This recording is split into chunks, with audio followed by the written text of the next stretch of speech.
ओम शांति।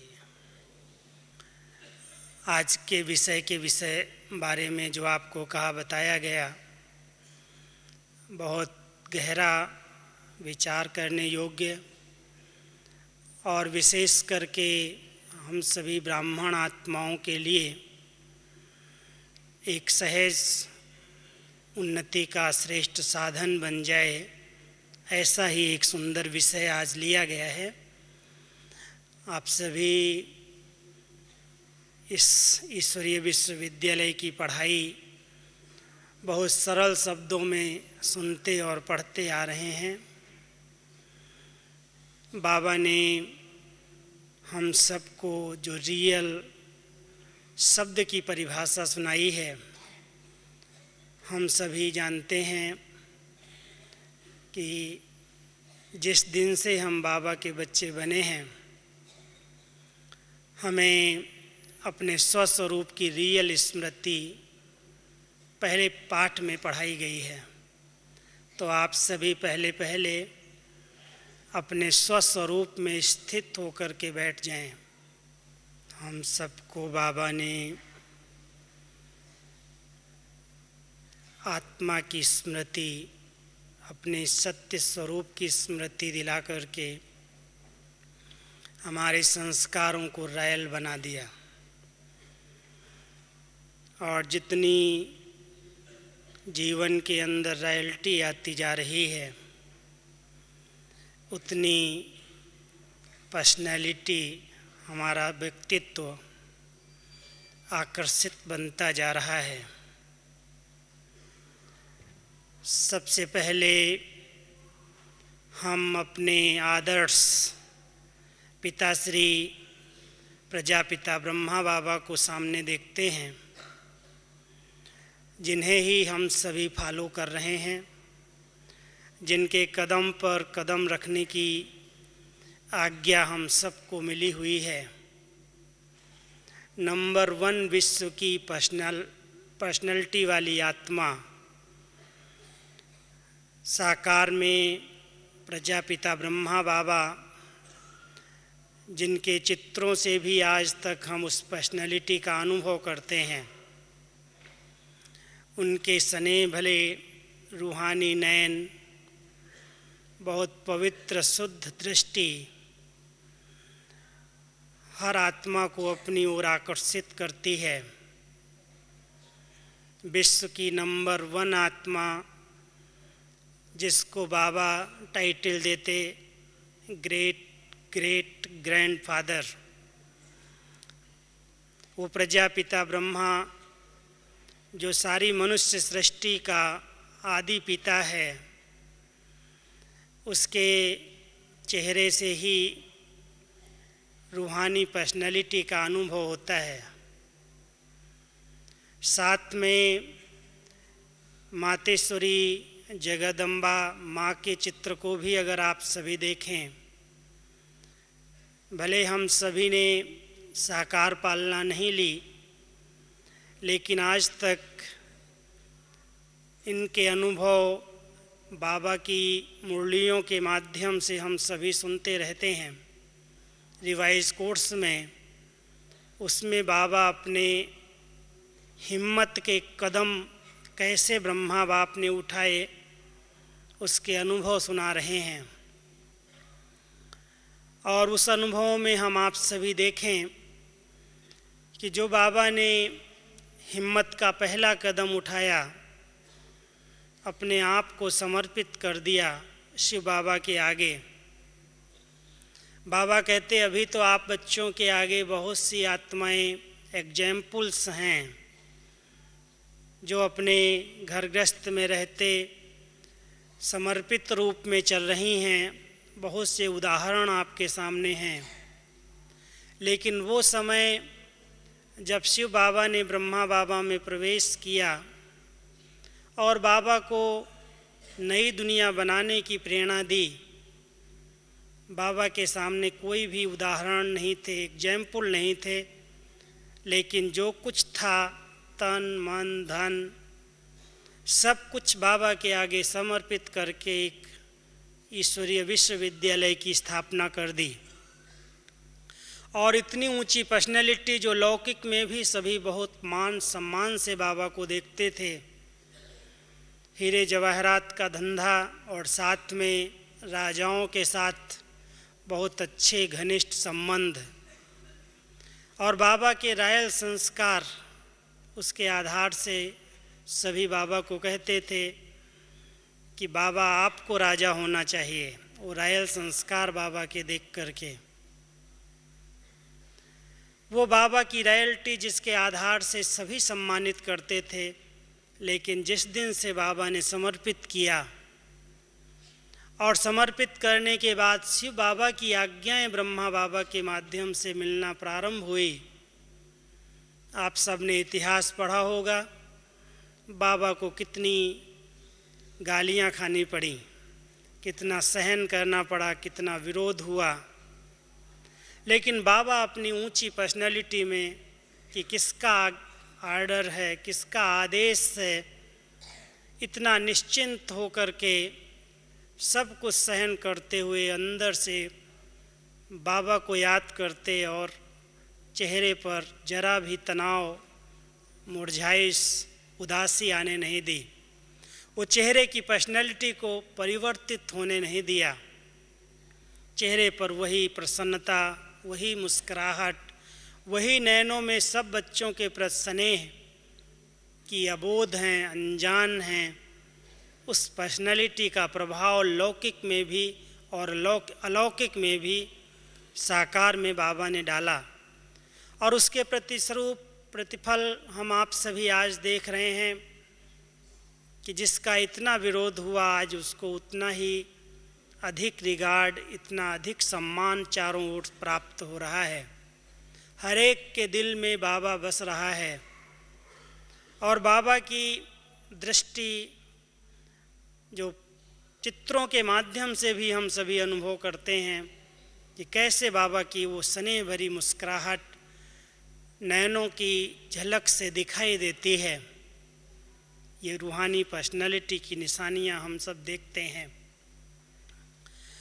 बाबा चाहते हैं कि मेरे बच्चे भी मेरे समान बन जाएं और समान बनने में ये दोनों बातें बहुत महत्वपूर्ण हैं कि हम रियलिटी और रियलिटी को अपनाएं।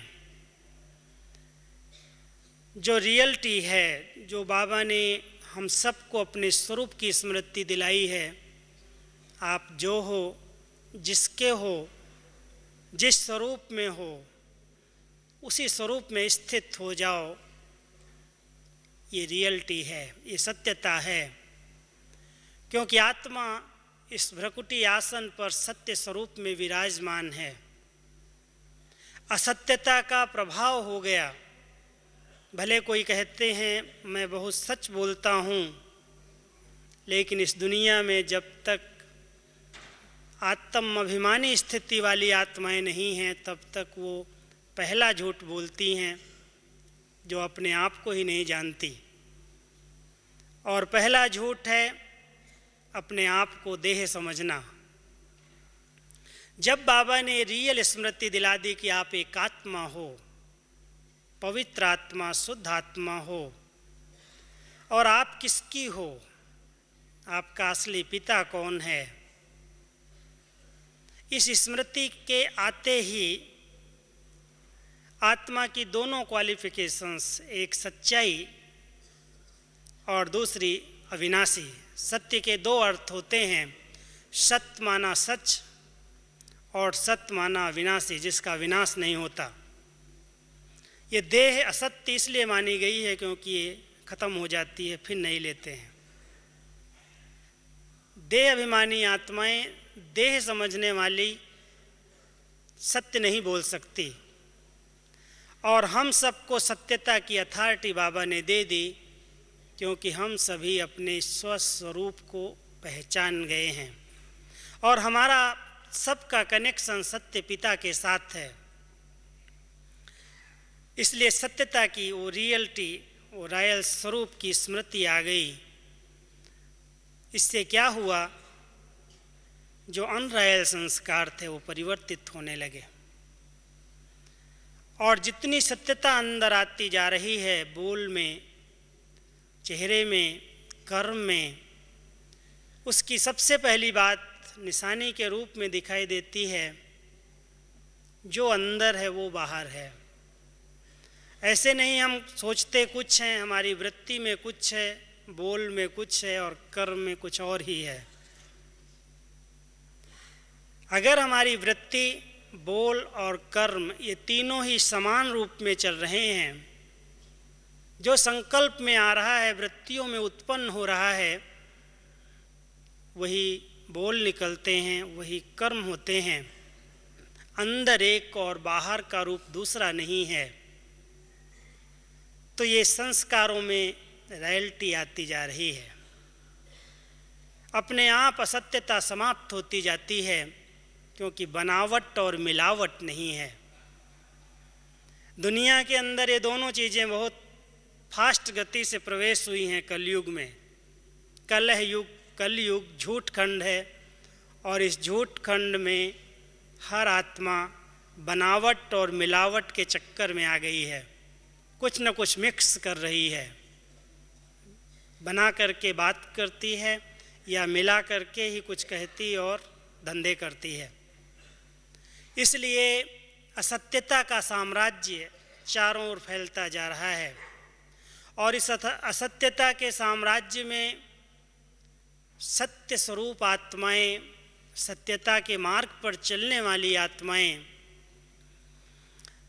अंदर से जब अपने स्वरूप में स्थित हो जाती हैं तो उनकी दृष्टि, उनके बोल, उनका व्यवहार, उनका चरित्र, उनके कर्म, उनका संपर्क कैसा होगा।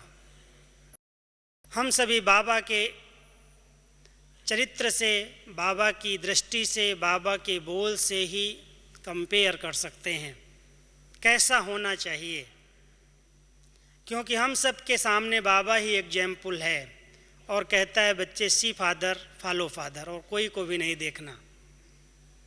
कोई भी आत्माएं संपन्न और संपूर्ण नहीं हैं, लेकिन इस आत्मा ने अपनी स्थिति ब्रह्मा बाप ने शिव बाबा के समान बनाई है।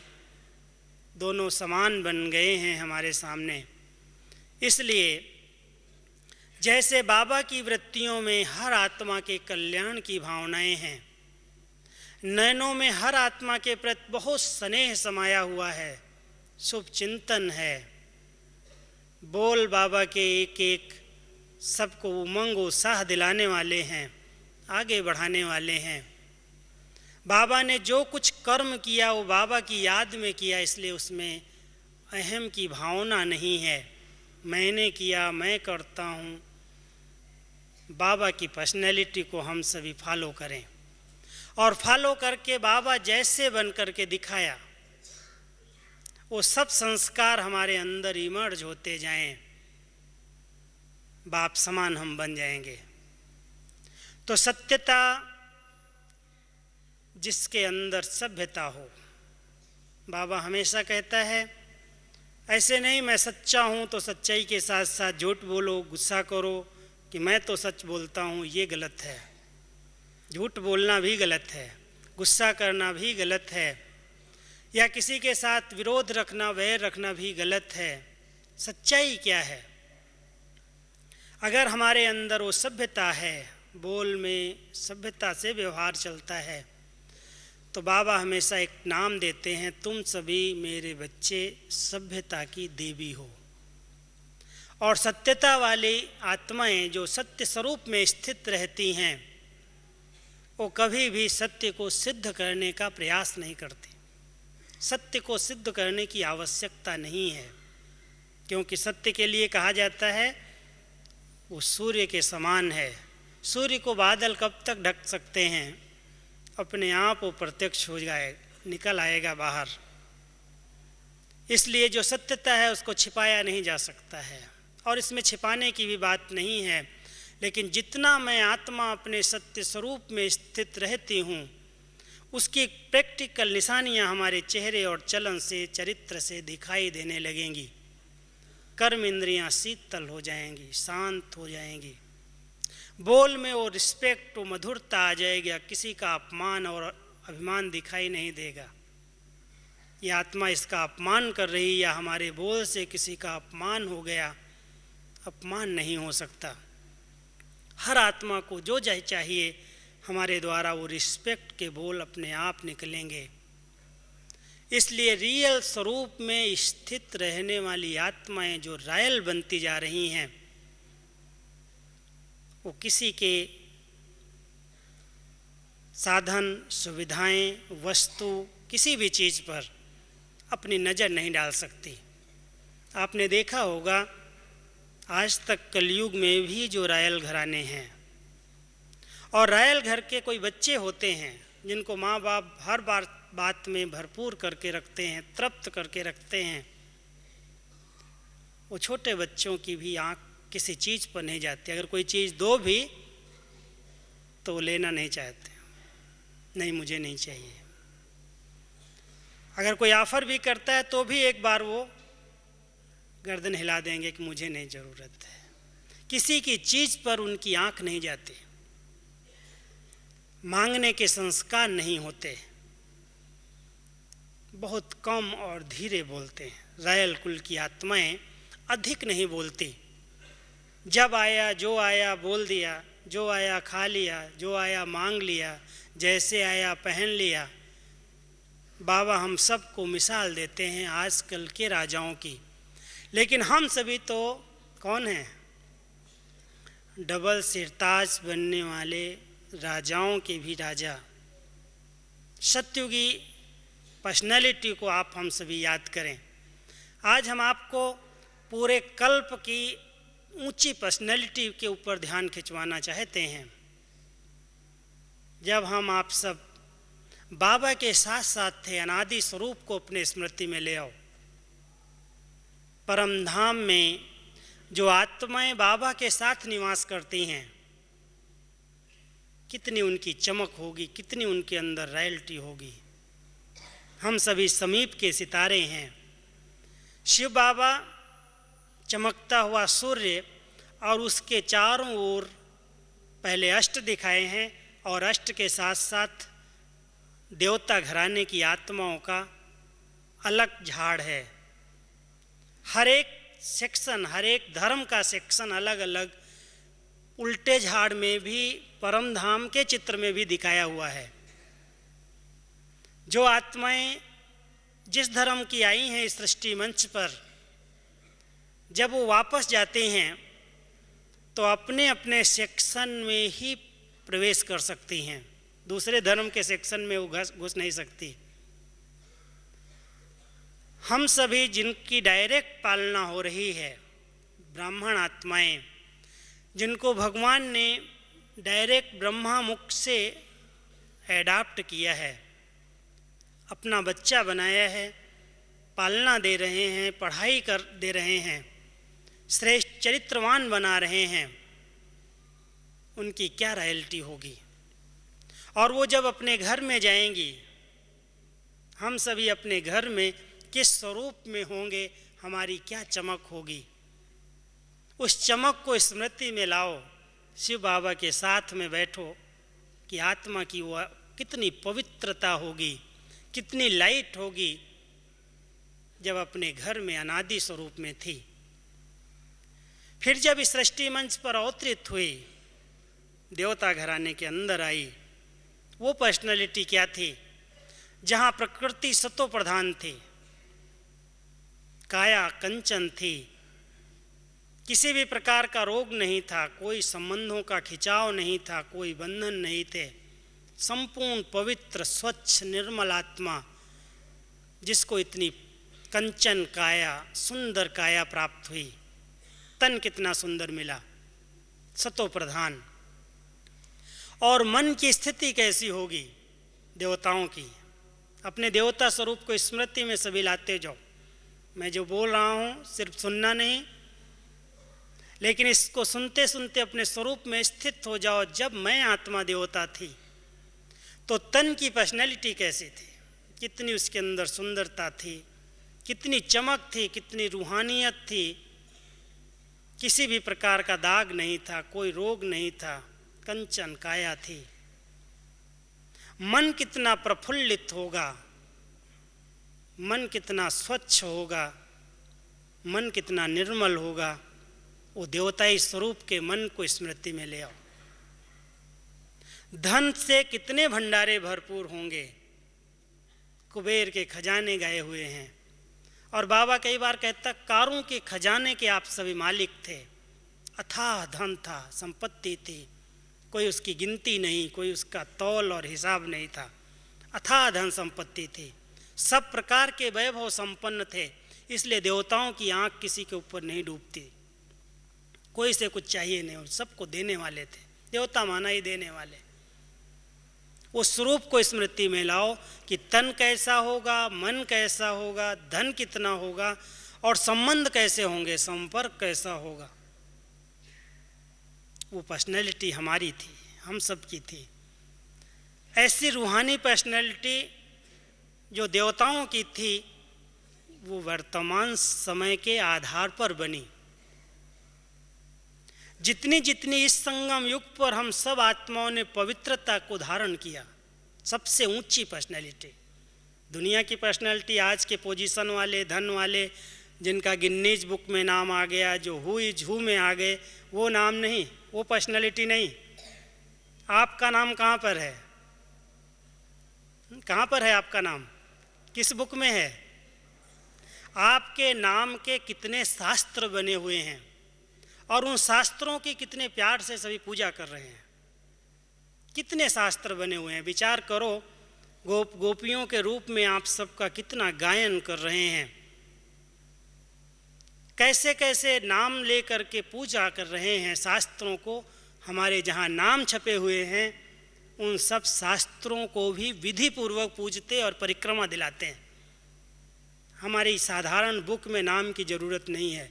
लिम्का बुक में आ जाए, गिनीज बुक में आ जाए, हुईज बुक में आ जाए। ऐसी पर्सनैलिटी बाबा ने संगम युग पर अपने एक एक बच्चे की बनाई है। किस आधार से बनाई? पवित्रता के आधार से। जो आत्माएं मन, वचन और कर्म से संपूर्ण पावन बन जाती हैं, इस संगम युग पर स्वप्न संकल्प से भी पावन बनती हैं। उनकी पर्सनैलिटी बहुत ऊंचे से ऊंची बनती जाती। सिर्फ ब्रह्मचर्य व्रत की पालना नहीं, जब से बाबा के बच्चे बने, ब्राह्मण बने, हर एक ने संकल्प ले लिया, बाबा काम महाशत्रु है, इस पर हम संपूर्ण विजयी बन करके दिखाएंगे। मैं समझता हूँ बाबा के घर में आने का सर्टिफिकेट ही तभी मिला होगा, छुट्टी ही बहनों ने तब दी होगी, जब आप सब ने दिल से संपूर्ण प्रतिज्ञा कर ली होगी कि बाबा जो कुछ इस जन्म में हुआ, अब उसको हम बिंदी लगाकर फिर से पवित्र जीवन ब्रह्मचर्य का पालन करते हुए संपूर्ण निर्विकारी बनकर दिखाएंगे। बाबा के मिलने का सुख, बाबा से अनुभूति करने का आनंद हम तभी ले सकेंगे जब हमारी मन बुद्धि की स्वच्छता और पवित्रता होगी। और स्वच्छता पवित्रता सबसे बड़ी पर्सनैलिटी है। कोई शरीर के वस्त्रों की, कोई शरीर के चमक और धमक की पर्सनैलिटी नहीं, लेकिन जितनी हमारी विचारधाराएं शुद्ध और पवित्र होती जा रही हैं, हमारे चिंतन श्रेष्ठ बनते जा रहे हैं, उतनी हमारी पर्सनैलिटी ऊंची होती जा रही है। इसलिए बाबा कहता, बच्चे ब्रह्मचर्य का तो पालन किया, लेकिन अभी साथ में ब्रह्मचारी, ब्रह्मा के आचरण पर चलने वाले बनो। ब्रह्मा के आचरण क्या रहे हैं, उनके चरित्र कैसे रहे हैं, कैसे उन्होंने बच्चों को प्यार किया है, कैसे क्षमा किया है, कैसे रहम किया है, कैसे बच्चों की गलतियों को समाया है, कैसे उनको श्रृंगारा है, कैसे अभी तक श्रृंगार रहा है। आप सभी बाबा के महावाक्य सुनो। इतने वर्षों से हम सुनते आ रहे हैं।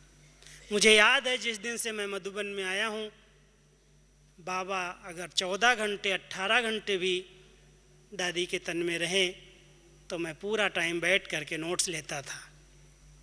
पहले हाथ से लिखता था, फिर टेप भरना शुरू किया। बहुत फास्ट होने लगा, बहुत रातों रात चलने लगा, तो टेप भरी और उसके बाद टाइप करता था। लेकिन अभी डायरेक्ट बाबा आते हैं तो डायरेक्ट टाइप करता हूँ।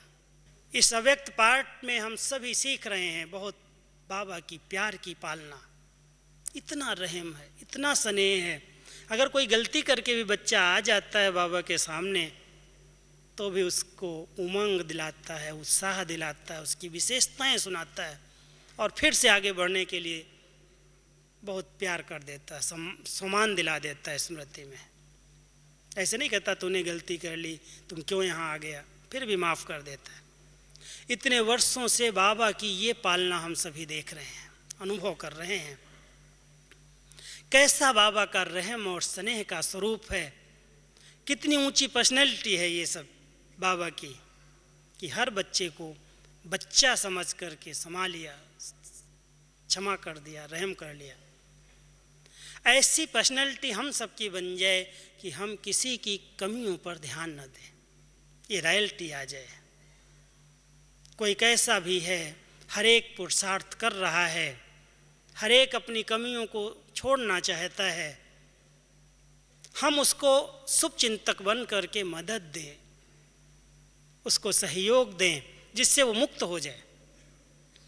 कई आत्माएं कटाक्ष करती हैं, इतने समय से योग करता है, इतने समय से क्लास करता है, इसके जीवन में परिवर्तन तो कुछ आता ही नहीं है, दिखाई तो कुछ देता ही नहीं है।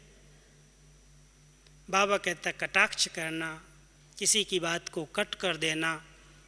और कई क्लासेज में मैं जब जाता हूँ तो कईयों के अंदर एक संस्कार होता है, बहुत लौकिक संस्कार होगा। बाबा की मुरली चल रही है, क्लास चल रहा है, बीच में बोल देंगे, जो रॉयल्टी नहीं लगती। हम सभी रायल आत्माएं जितना गंभीर, धैर्यवत, चुप रहना सीख लें, कम बोलें, धीरे बोलें और मीठा बोलें, ये रॉयल्टी है। अधिक बोल नुकसान करते हैं, अधिक बोल दूरियां बढ़ा देते हैं।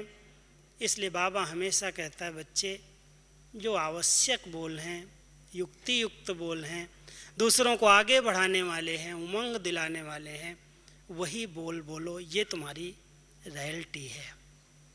और ऐसी रॉयल्टी अगर हमारे जीवन में आ जाए कि जितनी आवश्यकता है उससे अधिक मुझे नहीं बोलना है, ऊंची पर्सनैलिटी अपने आप डेवलप हो जाएगी, बन जाएगी। इसलिए प्रसन्नता चेहरे से दिखाई दे और प्रश्न समाप्त हो जाए। कई आत्माओं के प्रश्न बार बार उठते हैं, बुद्धि तेज होती है थोड़ी सी, ऐसा क्यों हुआ, ऐसा कैसे हुआ, ऐसा नहीं होना चाहिए, हर बात में क्वेश्चन। तो बाबा एक शब्द कई बार अंग्रेज़ों को सुनाते हैं कि व्हाई और व्हाट को बंद करके डॉट लगाओ।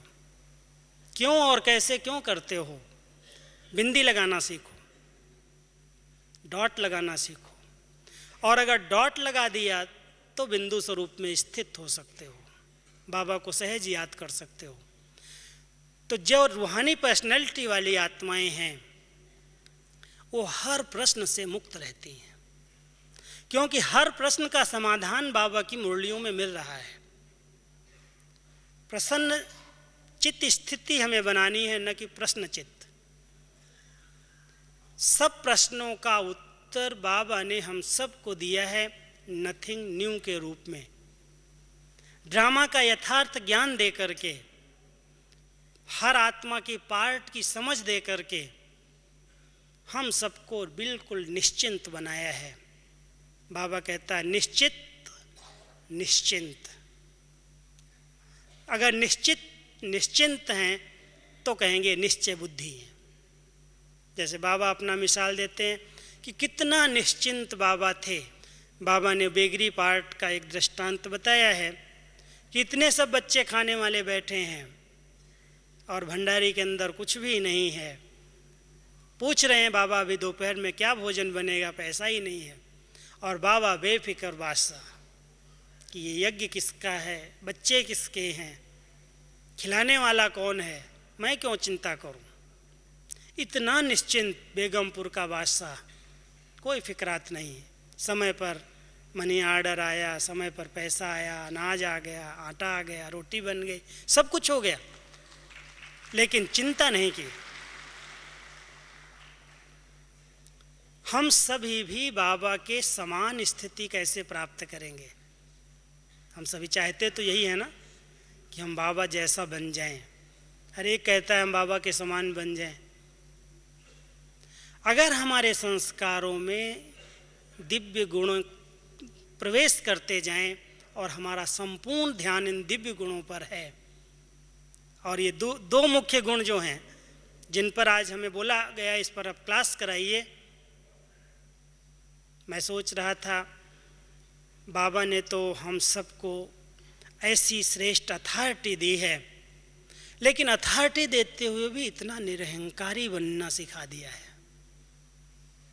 बाबा के बोल हम सभी सुनते हैं, अथॉरिटी के बोल हैं। आज भी हंस रहे थे आप सभी जब दादी ने पढ़ दिया सीधा सीधा नालायक शब्द, हंस रहे थे ना। वैसे कोई को कह दो नालायक, कितना खराब लगता है, और बाबा कहता है ये भारतवासी ही नालायक बने। अब भारतवासियों को गुस्सा नहीं आएगा इस बोल पर? कोई अज्ञानी बैठा हो, कोई नया बैठा हो, कोई पहली बार आया हो, कहेगा भगवान ऐसे बोलता है क्या? ये भगवान के बोल हैं। लेकिन बच्चों को लिए बाबा कहता, बच्चे मैं नालायक नहीं बोलता हूँ, ना लायक। ये लायक नहीं है, ये लायक नहीं रहे। जो लायक थे वो न लायक बन गए। बोलने में थोड़ा सा अंतर है सिर्फ, कि ये लायक नहीं है। तो बाबा हम बच्चों को समान स्मृति दिलाता, अथॉरिटी से बोलता है, लेकिन अथॉरिटी के साथ बहुत बहुत दिल का प्यार है, बहुत स्नेह है, बहुत कल्याण की भावना है। इसलिए वो बोल मीठे लगते हैं और हंसते हैं हम सभी वो सुन करके। पहले पहले मुरलियों में बाबा के ऐसे ऐसे शब्द आप सबने सुने होंगे। कभी बाबा टाइटल देगा ये बंदर बुद्धि, कभी भैंस बुद्धि। कुछ सुनता है समझता ही नहीं है। बाबा इतना अच्छी बीन बजा रहा है और भैंस खड़े पगुराए, कुछ नहीं उसको समझ में आ रहा है। भैंस बुद्धि हो गया ना। बाबा इतनी अच्छी मुरली सुनाता, इतना नशा चढ़ाता, इतना सोमान चढ़ाता, और सामने वाला फिर भी सोता रहे, झुटका खाता रहे, तो बाबा क्या कहेगा? ये भैंस बुद्धि बैठा हुआ है, इसको समझ में नहीं आ रहा है। तो बाबा तो हम बच्चों को इतना स्नेह दे रहा है, इतना प्यार दे रहा है, लेकिन टाइटल इसलिए दे देता है जिससे बच्चे सुजाग हो जाएं। तो बाबा के बोल में इतना रहम है, इतना स्नेह है, लेकिन बोल के अंदर अथॉरिटी है। हम सभी अथॉरिटी को जरूर अपनाएं, लेकिन अथॉरिटी के साथ साथ रहम निर्माणता के संस्कार को धारण करें। अहम नहीं। अथॉरिटी होती है रूप में, तो अथॉरिटी के साथ साथ थोड़ा एक शब्द आता है, उर्दू का ही शब्द है, जैसे रूहानी शब्द है, ऐसे ही रोब शब्द है। रोब अहंकार का स्वरूप है। कईयों के बोल में रोब होता है, अहम होता है, मैंपन। मैंने जो कहा ना बिल्कुल राइट है। पर्सनैलिटी दिखाता वो भी अपनी रोब से। और रोब वाले बोल कड़ुए लगते हैं, कड़क लग जाते हैं, दिल को दर्द कर देते हैं। लेकिन वही अगर रुहाब होता है, रूहानियत होती है, भोलापन होता है, स्नेह होता है, तो वो बोल मीठे लगते हैं, अच्छे लगते हैं। इसलिए बाबा के समान रूहानी पर्सनैलिटी बनाने के लिए एक तो वर्तमान समय प्योरिटी की पर्सनैलिटी हम जितनी धारण करते जाएंगे, भविष्य पद हमारा श्रेष्ठ बनता जाएगा। तो जो सारे कल्प का चक्र मैं आपके आगे घुमा रहा था, फिर से बताता हूँ। एक अनादि स्वरूप की पर्सनैलिटी और दूसरा आदि स्वरूप की पर्सनैलिटी को आप सभी ध्यान पर रखें। और मध्यकाल की भी पर्सनैलिटी हम सब की कितनी ऊंची होगी। जो हमारे जड़ चित्र पूजे जा रहे हैं, कितने विधि पूर्वक उनकी पूजा हो रही है। क्या पर्सनैलिटी है हमारे देवताओं की, चित्रों की, मंदिरों में। उसके दर्शन के लिए कितनी बड़ी बड़ी लाइनें लगती हैं, कितने भक्त लोग उसको कुछ सेकंड के दर्शन के लिए घंटों लाइनों में खड़े रहते हैं, कितने धक्के खाते हैं। वो मूर्ति घर में भी रख सकते हैं, लेकिन उन मंदिरों में जाकर के दर्शन करने के लिए जाते हैं, प्रसन्न हो जाते हैं दर्शन करके। किसकी पर्सनैलिटी ये? मध्यकाल में हम सभी आत्माएं जो पूज्य बनी हैं, जब पुजारी बनी, देवता रूप से नीचे उतरी, मध्यकाल में आई, तो जड़ चित्रों की हम सबकी इतनी पूजा हो रही है और विधि पूर्वक हो रही है। अंतकाल में भी ब्राह्मण आत्माएं, कलयुग के अंदर भी ब्राह्मण के नाम से आज उनको सम्मान और उनकी रोजी रोटी चल रही है। हर कार्य में, चाहे शादी का कार्य हो, चाहे मरने का कार्य हो, चाहे जीने का कार्य हो, बिना ब्राह्मणों के कुछ नहीं होता कलयुग में भी। लेकिन वो नामधारी ब्राह्मण जो सिर्फ नाम से अपना पेट भर रहे हैं, सचमुच सच्चे ब्राह्मण, जिनका खान पान शुद्ध, जिनकी दृष्टि वृत्ति पवित्र, जिनका हर कर्म श्रेष्ठ सुखदायी, वो ब्राह्मण कौन? हम सभी बाबा की ब्रह्मा मुख वंशावली ब्राह्मण, जिनको बाबा ने अडॉप्ट किया, जिनको नया जन्म दिया, उनके चलन और चेहरे पर वही रॉयल्टी दिखाई देनी चाहिए। एक बाबा दूसरा न कोई, मैं आत्मा और मेरा बाबा, ये बहुत बड़ी पर्सनैलिटी है हमारी। कोई में आंख नहीं जाती, कितना भी पढ़ा लिखा हो, कितना भी बुद्धिमान हो, कितना भी धनवान हो, कितना भी रूपवान हो, आत्मा उसकी तरफ आकर्षित नहीं हो सकती। आकर्षण केवल एक बाबा की है, दूसरे की नहीं। किसी से कुछ नहीं चाहिए, सबको देने वाली मैं आत्मा हूँ, मास्टर दाता हूँ। अगर इस पर्सनैलिटी में हम आत्माएं इस संगम युग पर रहती हैं तो रूहानी नशा भी रहता है, बोल में भी रॉयल्टी आ जाती है। ऐसे नहीं खान पान, कहीं खाने की अच्छी चीज़ मिल रही है, कहीं टोली बटने लगी, रॉयल्टी नहीं लगती है, एकदम कूद पड़े, मुझे दो मुझे दो मुझे दो, भगदड़ मचा दी। रॉयल आत्माएं भाग दौड़ नहीं करती, रॉयल आत्माएं किसी को धक्का धुक्की नहीं करती, अपशब्द नहीं बोलती, बहुत धैर्यवत रहती हैं। उनकी चलन से दिखाई देता है भरपूर हैं, तृप्त हैं, संतुष्ट हैं। बाबा ने बहुत कुछ प्राप्तियां करा दी हैं, दृष्टि से, बोल से, सकाश से, कितनी प्राप्तियां बाबा हम सबको करा रहा है। तो हम सभी प्राप्ति संपन्न अगर बन करके रहते हैं तो हमारे अंदर रॉयल्टी आती जाती है। चेहरे से, चलन से पर्सनैलिटी दिखाई देती, बहुत ऊंचा व्यक्तित्व है इस आत्मा का। किसी की चीज़ पर आंख नहीं जाती, किसी से भेंट नहीं करता, किसी से ईर्ष्या नहीं करता, किसी के पास कुछ भी हो, महल हो, माड़ियाँ हो, लाखों हो, करोड़ों हो, मुझे जितना बाबा ने दिया उतना बहुत है, मेरा भाग्य बहुत अच्छा है। वो अपने भाग्य से संतुष्ट आत्मा है। तो हम सभी ऐसी पर्सनैलिटी बना करके अपनी पर्सनैलिटी से बाबा को प्रत्यक्ष करें। क्यों ऐसी पर्सनैलिटी बाबा कहता बनाओ? चलन से, चेहरे से, व्यक्तित्व से हमारे दिखाई दे कि इनको जो मिला है हमारे पास नहीं है। इनको कहाँ से ऐसा मिला, इनको किसने दिया? अभी भी कहते हैं शायद ब्रह्मा कुमारीज में जाते हैं, लेकिन अगर गुस्सा कोई करता तो भी कहते हैं तुम ब्रह्मा कुमारी में जाते हो, गुस्सा करते हो, फट से पकड़ते हैं। इसलिए हमारी पर्सनैलिटी ऐसी हो कि हम भगवान के स्टूडेंट हैं, गॉडली स्टूडेंट हैं, भगवान मुझे पढ़ा रहा है। तो हमारी चलन, हमारा खान पान, हमारा बोलचाल, हमारा रहन सहन, हमारी पहरवाइश, हमारा सोना, हमारा उठना, हमारा बैठना कैसा हो? बहुत रॉयल दिखाई दे। तो फरिश्ता है, तो देवता बनने वाला है। ऐसे नहीं जो आया जहाँ आया डाल दिया, अनरॉयल्टी।